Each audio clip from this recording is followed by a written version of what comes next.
tranquille, il est tranquille, il est tranquille. Voilà ce qu'a dit ce député. C'était lors d'un rassemblement pro-palestinien qui s'est tenu ce week-end Ils en font des tonnes quand même, BFM TV. Hein. dans la capitale. Le ministre de l'Intérieur, notamment Gérald Darmanin, a dénoncé ses propos. Il estime que ce député met une cible dans le dos de ces sportifs israéliens qui sont déjà les plus menacés des Jeux Olympiques. Écoutez. Nous sommes à quelques jours d'une échéance internationale qui va se tenir à Paris, qui sont les Jeux Olympiques. Et moi, je suis ici pour dire que non, la délégation israélienne Moi, je la vois. n'est pas la bienvenue à Paris. Les sportifs israéliens ne sont pas les bienvenus aux Jeux Olympiques à Paris. Et il faut utiliser cette échéance, tous les leviers que nous avons pour créer des mobilisations et dénoncer la présence d'un État qui aujourd'hui massacre une population. Le rapport d'Oxfam publié cette semaine décrit très bien la situation de l'utilisation de l'eau, ça a été dit, pour assoiffer des populations, pour laisser crever des dizaines... Ah, j'ai vu les mecs, je sais pas si vous avez vu la même chose que moi, mais en gros, Israël pollue volontairement les eaux. Il pollue les eaux potables pour empêcher la population de boire de l'eau potable, quoi. C'est une folie, j'ai vu ça, les mecs, c'est n'importe quoi, wesh. La polio, ouais, c'est la polio, exactement. C'est... Waouh. milliers de Palestiniens Wow. dans une indifférence internationale qui aujourd'hui fait honte à la France, fait honte à nos pays. Effectivement, les athlètes... Mais là, qu'est-ce qui se passe? Genre, c'est quoi le problème avec les propos de Thomas Porte? Moi, je vois aucun problème, hein. Y a pas une phrase qui est sortie de son... Y a forcément des phrases qui sont sorties de leur contexte parce que ils sont interprétés autrement par les sionistes, par les pro-israéliens, etc., etc. Mais y a rien qui me choque, là, les mecs, hein. Vraiment, y a rien qui me choque. C'est juste la vérité, exactement, genre. Israéliens, on le sait depuis les Jeux de Munich, mais très récemment encore, sont particulièrement visés par des attaques. Je veux dire que ce député de la France Insoumise met une cible dans le dos à ces athlètes israéliens. Ces relents d'antisémitisme dans ses propos sont évidents. Il n'attaque pas la délégation nord-coréenne ou iranienne. Il attaque sciemment, parce qu'ils sont juifs, les athlètes israéliens. Je veux dire Parce mon qu'ils dégoût sont juifs, devant oh cela là et la là. protection entière qu'auront les athlètes israéliens, comme tous les athlètes bien sûr, mais particulièrement eux. Mais les gars, imaginons les gars dans un monde, voilà, dans un monde parfait, un monde tout beau, tout propre. On a les mecs de gauche qui disent, ouais, tel ou tel pays n'a pas le droit de défiler en France, vous n'êtes pas les bienvenus, etc. Je me demande s'il allait avoir une grosse levée de bouclier comme avec Israël. Ou c'est parce que c'est Israël qu'il faut une grosse levée de bouclier. C'est une folie quand même, hein. J'ai l'impression qu'Israël, tout le monde c'est des suceurs d'Israël. Tout le monde, toute la classe politique française, c'est des suceurs d'Israël. Mais si c'était un autre pays, genre, si c'était par exemple, bah là, il a pris l'Azerbaïdjan, l'Iran, est-ce que Bardella, il aurait fait un tweet en mode, vous n'avez pas le droit de dire que l'Azerbaïdjan ne sont pas les bienvenus en France. Vous n'avez pas le droit de dire que Cuba n'est pas bienvenu en France. Ou les États-Unis, ou je ne sais pas quoi. Non mais mec, c'est que pour Israël à chaque fois, genre. Attention de tes propos sont antisémites. Non, abuse. Moi, je vous dis juste, les gars, il n'y a pas d'hypocrisie, c'est juste la vérité, les mecs. Il y a quelque chose qui cloche en France. Voilà, moi je le dis, il y a quelque chose qui cloche en France. C'est pas du complotisme. Je trouve que la manière dont les médias et les politiques partagent l'information, soit à ses électeurs, soit à ses téléspectateurs, moi je trouve ça suspect. C'est mon avis. Moi je trouve ça suspect, les mecs. C'est pas qu'en France, Dofla. Bah moi je vous dis, c'est pas qu'en... Vous dites que c'est pas qu'en France, les mecs. Après, moi je fais du commentaire politique français. Je vois ça à travers un œil français. Je ne suis pas ailleurs, les mecs. Je suis pas dans les autres pays. Mais moi je trouve que c'est une dinguerie comment le traitement informationnel il est fait en France, genre. Je sais pas. Après c'est mon avis, je sais pas. Alors, nouvelle polémique, hein, pas de trêve olympique pour l'instant du côté des Insoumis. C'est clair. Les Jeux n'ont pas encore commencé. Anthony Leboss, bonsoir. Thomas Porte, c'est parmi les députés Insoumis l'un des plus engagés. C'est parce que Israël, c'est du colonialisme occidental qui est l'héritage de l'Europe. Oh, belle phrase! Premier message sur le stream, c'est déjà une belle phrase. Merci Kratosul pour le sub. Israël domine le monde et Netanyahou est le réel roi du monde intouchable. Il fait ce qu'il veut parce que le monde a honte de la Deuxième Guerre mondiale. Ça, c'est une phrase bien complotiste, ça.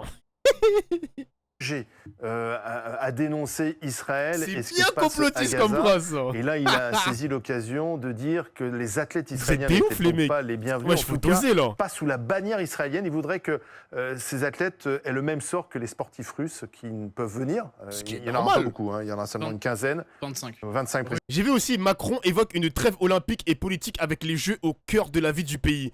Macron il demande une trêve politique alors qu'il nous a tabassé la gueule depuis 7 ans. Et il ose nous demander une trêve. Ah, vas-y, frère. Vas-y. C'est biélorusse. Voilà. Ah, Mais donc voilà, ces Russes qui Le peuvent venir culot, participer le au jeu, culot de mais Macron, sérieux. pas sous la bannière russe. Voilà, c'est ça. Thomas Porte est l'un des députés les plus actifs, effectivement, sur les réseaux sociaux quand il s'agit d'évoquer Putain, les mecs, ce sujet. Et puis, il a tenu ses propos dans le cadre d'un rassemblement qui avait été tenu samedi dernier à Paris, rassemblement en soutien au peuple palestinien. Il y en a quasiment tous les samedis. Et il a dit cette phrase: les sportifs israéliens ne sont pas les bienvenus aux Jeux Olympiques. Et ensuite, voyant la polémique monter, effectivement, il a envoyé une sorte de communiqué aux journalistes précisant ses propos et précisant que la délégation israélienne était la bienvenue, mais oui, sous bannière neutre, c'est-à-dire sans hymne, sans drapeau, comme c'est le cas pour les athlètes russes et biélorusses. Donc il faudrait, au fond, selon Thomas Porte, sanctionner les athlètes israéliens comme le sont les athlètes russes au les regard. gars, ça ressemble à quoi le drapeau neutre? Parce que moi, j'ai pas regardé les derniers Jeux Olympiques à Tokyo, où je crois qu'il y a eu des pays qui étaient sanctionnés d'un drapeau neutre. Mais je sais pas, ça ressemble à quoi, genre? C'est un drapeau gris, c'est... Attends, je vais taper sur internet. Ah, c'est le drapeau... Ah, c'est le drapeau olympique? C'est le drapeau olympique. Ok, merci les mecs. Ok. Drapeau blanc, logo olympique. Ok. Vous avez dans le crâne, les mecs, hein. Bien joué, Jure, bien un joué. nouveau sub. Merci Raël Ri pour les 25 mois de sub. Merci, mon gars. Donc, est-ce que tu te rends compte que l'hymne israélienne va être chantée en plein cœur de Paris? Ah. Ça va être chaud, les mecs. Par contre, ça va être une très grosse soirée, les mecs, hein, parce qu'il me semble que le show dure 3h45, les mecs. Donc, je vais tout streamer. Je vais essayer de tout streamer sans être banni. Je l'espère que je vais pas être banni. Et voilà, 3h45 les mecs, hein. Vous avez intérêt à préparer votre meilleur kebab, hein. C'est long ça, merde. Des frappes C'est et des long. bombardements de l'armée israélienne dans la bande de Gaza. Donc c'est vraiment sa position. Je vais streamer Il y a eu samedi plein de réactions exceptionnellement, ensuite ouais. politiques, on l'a entendu avec Gérald. Tu vas te faire ban, fais pas. Ah, moi j'ai oublié de te dire. Je vais pas stream France Télévisions. Écoute-moi bien. Je vais pas stream France Télévisions, je vais stream une chaîne américaine. Ou je vais stream peut-être Hasanabi, je vais voir, je vais recast. Et peut-être avec les commentateurs français, voilà. Ou je vais peut-être streamer une chaîne congolaise, comorienne, malgache, je ne sais pas quoi, hein. Une vieille télévision. Et je vais streamer ça, frère. Darmanin, mais réaction aussi au Rassemblement National, réaction aussi au sein de la gauche, Jérôme Gage, député socialiste, qui Ah, je suis a mort. encore une fois C'est pris un ses glitch, distances hein. avec LFI et qui a dit oui, ils sont les bienvenus, pas pour ce qu'ils sont, mais pour ce qu'ils font, c'est la base. Il y a même une sénatrice Ah ouais, comment? PS Non. Olivier Marie-Pierre de la Gontrie qui demande à ce que ces propos soient l'objet d'une saisine du parquet pour incitation publique à la haine. Ah merde. François Calfon, bonsoir, député Bonsoir. européen socialiste. Que pensez-vous des propos de Thomas Porte? Ah, c'est Twitch qui Bah, banne. écoutez, je pense que C'est Twitch qui banne. Ah merde. Non, FF. Non. Putain. Ah, ça fait mal. Ah, c'est la clim. Ah, là, c'est la clim. C'est... Au moins, il a sauvé ma chaîne Twitch, les mecs, mais... Putain, fait chier, wesh. Après, j'ai perdu mon ban, les mecs, hein. J'ai perdu mon ban, hein. J'ai perdu mon ban. Donc là, j'ai 0 strike, là. Non, mais les gars, j'ai pas les sur kick, c'est bon. d'un côté, on a le droit tout à fait d'avoir un point de vue sur le débat politique. Moi, j'ai réagi très tôt sur Twitter, non pas en le nommant, mais en rappelant quand même des précédents historiques, que sont les Jeux de Munich en 72, où 11 athlètes israéliens ont été tués. Et donc, je pense que... Par des terroristes palestiniens. Par des terroristes Ils avaient été pris palestiniens. en otage. Et donc, je pense que c'est Ah vraiment ouais, pas le moment dinguerie, ça. d'aller placer une cible sur le dos, finalement, des athlètes israéliens. La deuxième chose, on le sait, dans l'histoire de l'olympisme, il y a une histoire israélo-arabe qui n'est pas faite de boycott, qui est faite au contraire du fait que par le sport, il y a une forme de dépassement des conflits, de la même façon que par la culture, il y a un orchestre célèbre qui mène des jeunes Palestiniens et des jeunes Israéliens. On peut finalement... Dans le pire des moments, parce que c'est un moment très douloureux pour les deux peuples, on peut peut-être construire des ponts. Et il y a des gens qui, comme ça, systématiquement, alors c'est une provocation, une saillée, et puis un retrait ensuite, qui, comme ça, Enfin, systématiquement... c'est vos partenaires de gauche, hein, pardon. hein. Oui, bah, Les enfin, moi gens, j'ai dit c'est pas ce que n'importe j'en qui. pensais à chaque étape. J'ai même moi-même, je vais vous dire, quand j'étais dans la campagne des élections européennes, était la cible d'attaque sur la base de je ne sais quelle base d'ailleurs. Oui, mais pardon, monsieur Calfon, ouais. j'ai pas entendu Olivier Faure. Attends, c'est un juif de gauche, le Calfon? Je sais pas si c'est un... Parce qu'il y en a eu, on a écouté pas mal de juifs de gauche, justement, Parti Socialiste d'ailleurs, hein, Parti Socialiste, qui prenait la parole par rapport à la position israélo-palestinienne.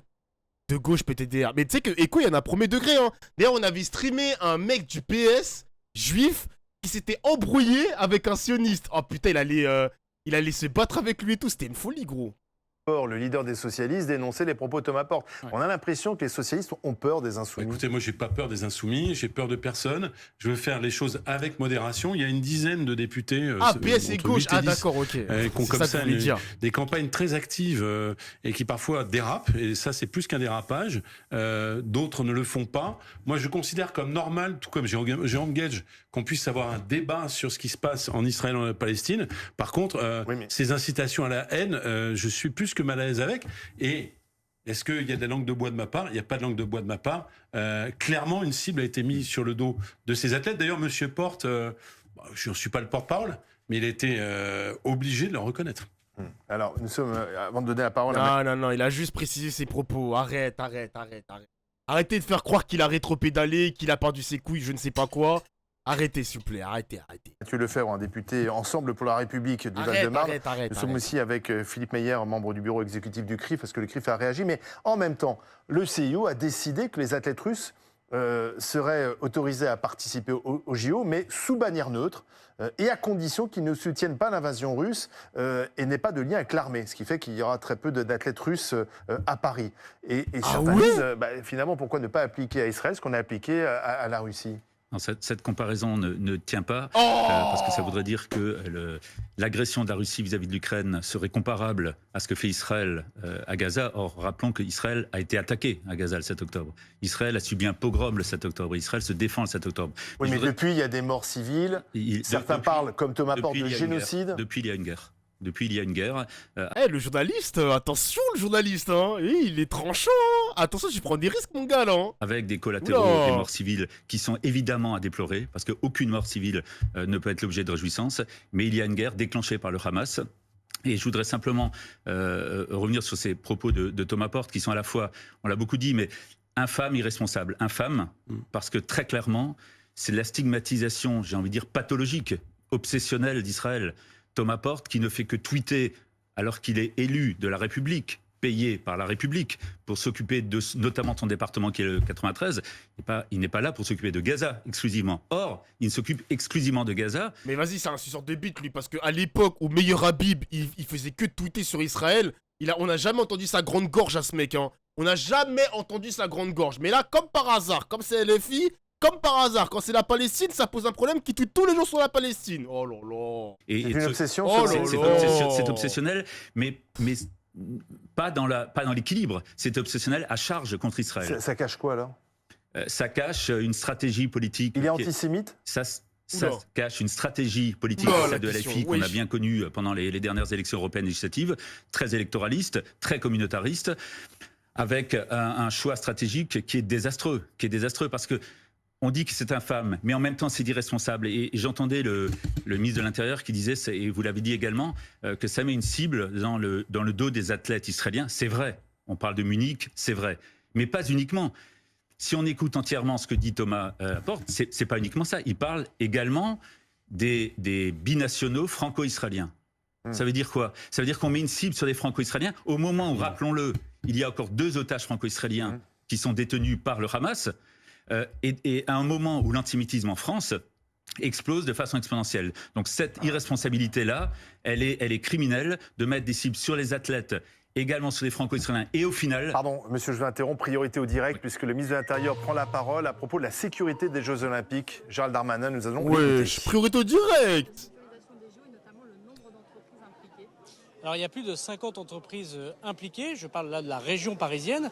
Il y a bien sûr d'autres entreprises de sécurité privée, les JO c'est à Lille, c'est à Nice, c'est à Châteauroux, c'est aussi en Polynésie française.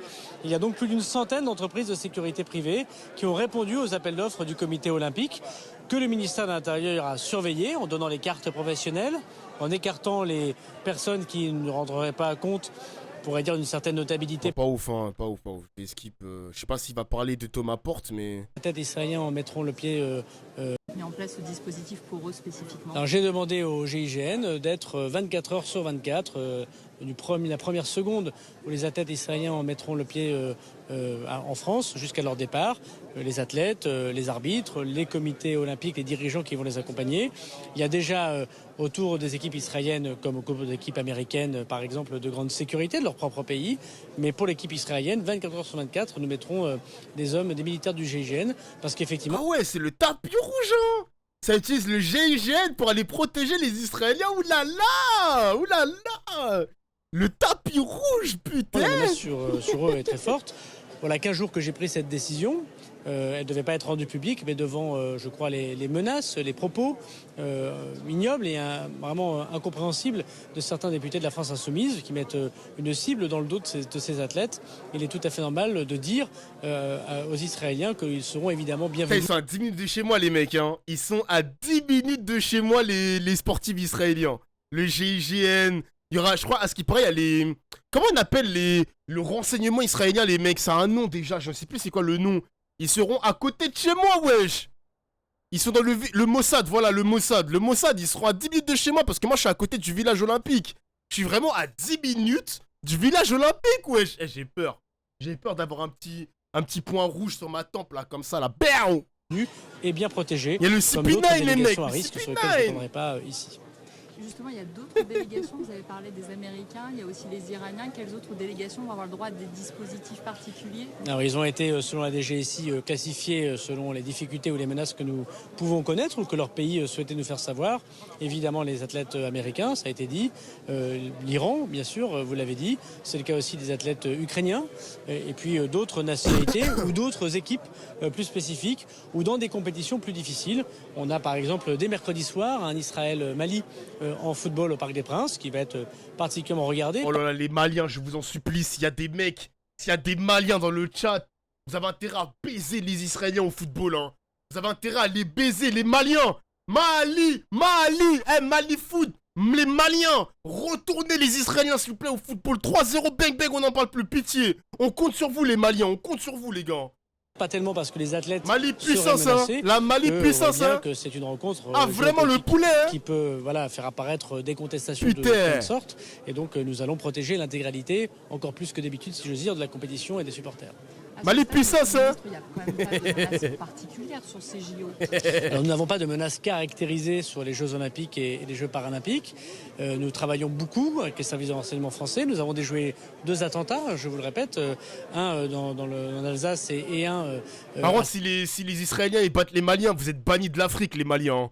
Vous serez bannis de l'Afrique, hein. On va déplacer votre pays, les mecs, hein. Vous perdez pas contre les Israéliens, attention. Attention, danger, hein. Attention, danger. Saint-Etienne, qui avait clairement comme visé les Jeux Olympiques. Moi, je constate que le relais de la flamme, c'est du FC noir. Il se termine. 6 millions de Français qui ont pu voir cette flamme populaire. On a pu faire 240 interventions de police pour qu'elle ne soit pas gênée. Il y a eu des gens qui voulaient faire de la contestation autour de la flamme olympique. Nous avons pris beaucoup de mesures antiterroristes pour justement nous mettre en protection de ceux qui pourraient passer à l'acte. Et nous avons nos services amis étrangers, qu'il s'agisse des pays arabes, qu'il s'agisse de nos amis américains, qui nous donnent des informations. Mais aujourd'hui, vous avez raison, il n'y a pas de menace caractérisée sur ces Jeux Olympiques. Mais je reste très humble, très concentré et très prudent. Ok.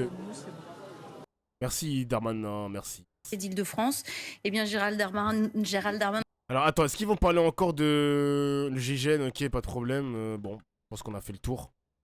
On a fait le tour avec monsieur Thomas. On va écouter un peu la fin de ce monsieur-là. Juste prendre une seconde, un petit peu de recul. Enfin, il faut quand même imaginer que nous vivons dans une France où au moment des Jeux Olympiques, on doit renforcer la sécurité d'athlètes israéliens et où toute la communauté juive vit depuis des années avec des mesures de sécurité renforcées. On parle du GIGN, on parle des mesures de sécurité pour les athlètes israéliens qui arrivent en France. Dans toutes les écoles juives de France, on doit avoir des mesures de sécurité. Oui, dans toutes les synagogues, on doit avoir des mesures de sécurité. Dans tous les lieux de vie juive en France, nous devons avoir des mesures de sécurité particulières. Ça en dit long sur la France dans laquelle on est. Et ça en dit long sur la responsabilité d'un Thomas Porte ou d'autres de ses amis, Émeric Caron et d'autres, qui jouent sur ces facteurs, sur ces peurs, qui alimentent cette haine anti-juive. Même si eux vont dire le contraire. Évidemment. Ils vont dire qu'il ne faut pas mêler la lutte contre l'antisémitisme avec ce qui se passe. Bien sûr. Depuis le 7 octobre, la France insoumise crache sur Israël et véhicule cette haine anti-juive. Et quand même, à un moment, on peut aussi ça diffame à tour de bras. Mais ces mecs-là sont jamais sanctionnés de diffamation ou de je ne sais pas quoi, vraiment. Ils sont jamais sanctionnés, genre. Dire jusqu'à quand les partenaires actuels de cette coalition, de cette alliance Il y a François un petit peu Calfon, contre nature, jusqu'à face à quand vous, le député cette socialiste. alliance va tenir et jusqu'à quand les partenaires vont accepter ces propos honteux. Alors certes, il y en a certains individuellement qui le rejettent, mais globalement, collectivement, officiellement, jusqu'à quand des partis républicains vont accepter cette loi. Moi, j'ai pas attendu d'être sur ce plateau. Vous, mais individuellement. Je vais vous répondre, et je le dis avec force ici. Quand vous êtes un responsable politique, je sais que ce mot n'a plus beaucoup de sens, que vous avez une population qui subit un racisme spécifique, l'antisémitisme qui a augmenté de 1000%. Vous pouvez avoir toutes les positions que vous voulez, et moi-même, je suis pour la paix maintenant entre Israël et la Palestine, et je trouve la réaction du gouvernement israélien disproportionnée. Mais enfin, vous mettez en danger des citoyens français de confession juive, et ça ne vous pose aucun problème avec une sorte de continuum finalement qui assimilerait chacun des juifs de France à des supporters de M. Netanyahou qui importent en permanence ce conflit qui est épouvantable et qui fait souffrir beaucoup des citoyens du monde. Vous l'importez, vous mettez en danger finalement une communauté 1000%. Vous n'avez pas répondu à l'interpellation de Philippe Meyer sur le Parti socialiste qui a passé un accord électoral avec les Insoumis, qui discute en ce moment, pour l'instant des discussions vaines, mais sur le choix d'un Premier ministre. Et Philippe Meyer vous dit, à un moment donné, il faut que le Parti socialiste soit plus franc, plus direct, plus tranché. Moi, enfin, à chaque fois que, alors on va pas faire la litanie, parce que c'est leur faire la publicité. Mais à chaque fois que je considère qu'il y a un propos qui est... Vous, mais le Parti socialiste. Mais il y en a beaucoup comme moi, j'entendais, vous avez cité quelques responsables, la bras droit d'Olivier Faure ce matin, pas plus tard que ce matin, Madame Nara Siguin. Oui, mais c'est Olivier Faure qui représente votre Parti socialiste. Écoutez, interpellez-le, mais il n'y a pas un moment où le Parti socialiste lui-même a été, et Olivier Faure lui-même, ont été ambigus sur la question. Il y a une ambiguïté dans le silence, dans l'acceptation. Enfin, on a produit les éléments que je produis ce soir ici, de conviction par rapport au conflit lui-même, de conviction sur notre lutte indéfectible contre l'antisémitisme sont partagés à 100% par le Parti socialiste. Après, moi-même, dans ma sensibilité, c'est pas... On est vraiment spectateur de la même religion qui se battent sur le plateau télé, là. Hein. C'est une dinguerie, quand même. On aimerait entendre Olivier Faure aujourd'hui condamner officiellement les promos de Thomas Laporte. J'imagine il l'a pas fait. Thomas Laporte, il l'a fait. Il va peut-être le faire dans quelques jours. Il l'a pas fait pour l'instant. On aurait aimé l'entendre aujourd'hui, ou il y a quelques jours déjà, parce que cette litanie des attaques anti-sionistes et anti-juives, elles existent depuis le 7 octobre. Ah là là là là, les mecs, je comprends pas. Hein. Franchement, c'est le CRIF, on les a pas entendus ouvrir leur gorge quand il y avait... les députés RN qui ont été épinglés sur Twitter, épinglés par les médias, on n'a pas entendu le CRIF ouvrir leur grande gorge. Hein. Mais quand on a Monsieur Thomas Porte qui crache des facts, c'est un antisémite, il y a des relents antisémites, ça met une cible dans le dos, et ceci, et cela, oh là là, c'est une dinguerie, wesh, ce deux poids deux mesures qu'on a en France. Hein. On n'a pas entendu beaucoup de responsables républicains de cette alliance-là condamner cela officiellement. On aimerait l'entendre aujourd'hui. Je l'ai condamné à plusieurs reprises. Je vais même vous dire au-delà. Je pense que utiliser finalement la haine d'Israël pour aller garder quelques voix ou supposément en conquérir dans les quartiers relève finalement d'une forme d'électoralisme qui n'a rien à voir avec l'universalisme que je prône. Merci à tous. On va continuer de parler de tout ça avec Samy Sfaxi qui va vous accompagner. Putain, c'est pas possible. Hein.